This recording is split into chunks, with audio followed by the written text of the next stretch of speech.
The Lord be with you. A reading from the Holy Gospel according to Matthew.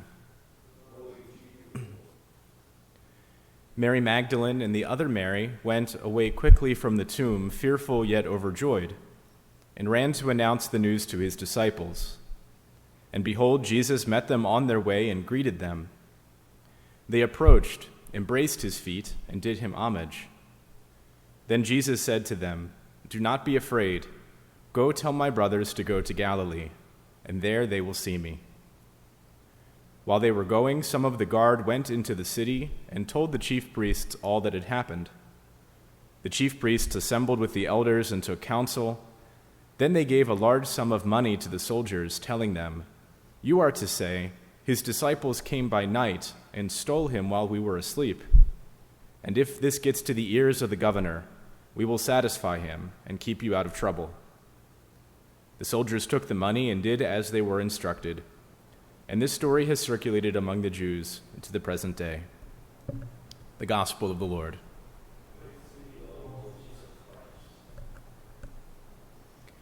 We pick up in this Gospel passage for Monday of the Easter Octave where we left off on Holy Saturday from St. Matthew's account of the resurrection. Jesus meeting Mary Magdalene and the other Mary, now for the second time, saying, giving them courage, "Do not be afraid, but go tell my brothers to go to Galilee." I think before this year, I didn't really ask myself the question, why does Jesus have his disciples go to Galilee? All this has happened in Jerusalem. The Passion has taken place in the Holy City. Why, when it comes time for the resurrection, why doesn't he want to just show up right away? But he has the disciples travel at least a 3 days journey up north to Galilee. So why? There are probably a number of reasons that we could give, but the one that stuck out to me in reflecting upon this question is that in doing so, Jesus tells his disciples to go home. Galilee is a verdant place. Green grass, peaceful waters on the sea. It's a place of life, of quiet.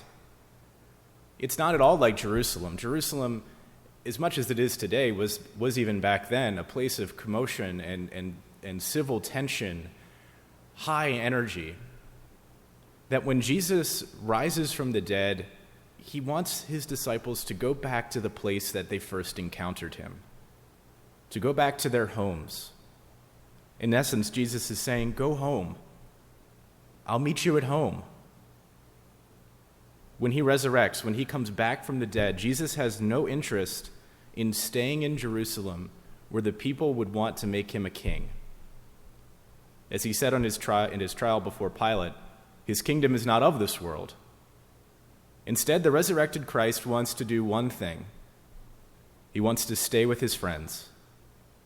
He wants to go back to those places where he called them. And for Matthew, who wrote this gospel, that would mean seeing the customs post where he exhorted people, stole from people. It would mean going to Capernaum, where he preached in the synagogue and where he lived, where he healed Simon's mother-in-law. It would mean walking around the Sea of Galilee to those places where he called Peter and Andrew and James and John to leave their father in the boat. All those places, all those miracles, all those encounters in those first 3 years of Jesus' life on earth, of the last 3 years of Jesus' life on earth, that's where Jesus wants to go back to. That's where Jesus wants to spend those 40 days of his resurrected glory on earth with his friends at home. And so too for us, as the Easter commotion dwindles down now and we settle back into whatever normalcy is in these days, the resurrected Christ wants to be with us in our homes, to draw near to us in the ordinary and the mundane, just as he did in Galilee and those verdant and peaceful pastures.